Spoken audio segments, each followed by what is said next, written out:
കഴിഞ്ഞ് തിരിച്ചു വന്നുകൊണ്ടിരിക്കുകയാണ്. നമ്മളിപ്പോൾ എടുത്തു വീട്ടിലേക്ക് പൊയ്ക്കൊണ്ടിരിക്കുക. ഇന്നത്തെ ദിവസത്തേക്ക് നമ്മുടെ ഉച്ചവരെയുള്ള ഷെഡ്യൂൾ നമ്മൾ പൂർത്തിയായിട്ടുണ്ട്.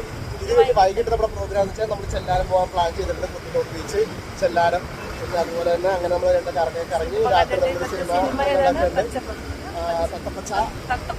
ചത്തപ്പച്ച എന്നുള്ള സിനിമയാണ് ബുക്ക് ചെയ്തേക്കുന്നത്. ഒരു ഊള സിനിമയാണ് ഗൈസ്. ഇതാണ് ബുക്ക് ചെയ്തേക്കണത്. എന്ത് ചെയ്യാമെന്ന് അറിയാൻ പാടില്ല, എനിക്കറിയാൻ പാടില്ല പോകാനായിട്ട്. നോക്കാം, നമുക്ക് എങ്ങനെയുണ്ട് നമുക്ക് നോക്കാം. പോയി നോക്കിയിട്ട് നമുക്ക് അഭിപ്രായങ്ങൾ പറയാൻ പറ്റുമായിരിക്കും. നോക്കട്ടെ ഗൈസ് എങ്ങനെയാണെന്നുള്ളത്.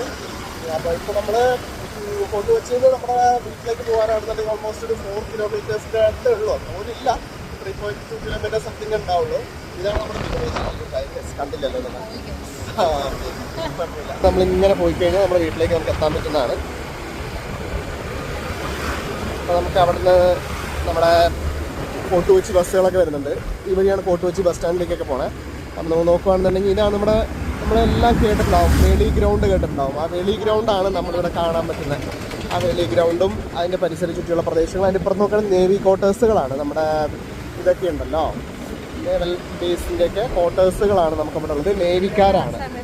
ദ്രോണാചാര്യ ഒക്കെ നമ്മൾ കേട്ടിട്ടുണ്ടായിരുന്നു. ആ മുകളിൽ കാണുന്നതാണ് ദ്രോണാചാര്യയുടെ കെട്ടിടങ്ങൾ. ഇപ്പോൾ നമുക്ക് ഓൾമോസ്റ്റ് ഒരു 5-6 കെട്ടിടങ്ങളോളം അവിടെ നമുക്ക് ഉണ്ടാവും. ഓൾമോസ്റ്റ് ആ ഏരിയ മൊത്തം അവരാണ് ഇപ്പോൾ നോക്കുന്നത്.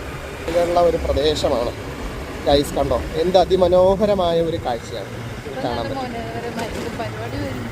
ഇവിടെ ഭയങ്കര തിരക്കായിരിക്കും ഗൈസ്. തിരക്കെന്നൊക്കെ പറഞ്ഞു കഴിഞ്ഞാൽ നമ്മൾ പ്രതീക്ഷിക്കുന്നതിൻ്റെ അപ്പുറത്താണ് ഈ തിരക്കുകൾ എന്ന് പറഞ്ഞു കഴിഞ്ഞാൽ. ഈ ഒരു ചെറിയ ഒരു ഗ്രൗണ്ടിൻ്റെ അകത്ത് ഓൾമോസ്റ്റ് ലക്ഷക്കണക്കിന് ആളുകളാണ് ഇവിടെ നിന്നുണ്ടാവുക.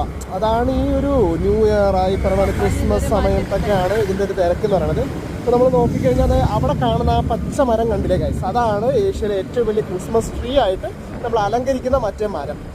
നമുക്കിവിടെ ഐസാപ്പിൾ ഉണ്ട്. വേണോ ഗൈസ് ഐസാപ്പിൾ? വേണോ? ഐസാപ്പിളാണ് നമ്മളിപ്പോൾ കണ്ടത്. ഇപ്പോൾ ഇതാ ഈ കാണുന്ന മരമുണ്ടല്ലോ ഗൈസ്, ആ ഗ്രൗണ്ടിന് നടുക്കുള്ള ആ മരമാണ് നമ്മൾ ആക്ച്വലി പറഞ്ഞു കഴിഞ്ഞാൽ നമ്മുടെ ക്രിസ്മസ് ട്രീ ആയിട്ട്, ഏഷ്യയിലെ ഏറ്റവും വലിയ ക്രിസ്മസ് ട്രീ ആയിട്ട് കാണുന്നത്. അവിടെ കുട്ടികൾ ക്രിക്കറ്റ് കളിക്കുന്നൊക്കെയാണ് ഗ്രൗണ്ടാണ്. കുറേ ദിവസമായി ഗൈസ് ക്രിക്കറ്റൊക്കെ കളിക്കാൻ പോകണമെന്ന് ആഗ്രഹമുണ്ട്, സമയം കിട്ടണില്ല. നോക്കട്ടെ, നമുക്ക് കളിക്കാൻ പറ്റുന്നില്ല. അപ്പോൾ ഓക്കെ ഗൈസ്, ബൈ. ഇതാണ് നമ്മുടെ ദ്രോണാചാര്യ. അടുത്ത വീഡിയോയുടെ നമുക്ക് കാണാൻ പറ്റും. വൈകിട്ട് നമ്മുടെ അപ്ഡേറ്റ് ഉണ്ടാവും, നമുക്ക് കാണാൻ പറ്റും. Okay, stay tuned. നമ്മുടെ നേവൽ ബേസിലെ കെട്ടിടങ്ങളും കാര്യങ്ങളൊക്കെ. അപ്പോൾ ഓക്കെ, നമുക്ക് വൈകിട്ട് കാണും വരെ, വീണ്ടും സന്ധിക്കും വരെ വണക്കം. Bye bye, Tata, bye bye, okay bye.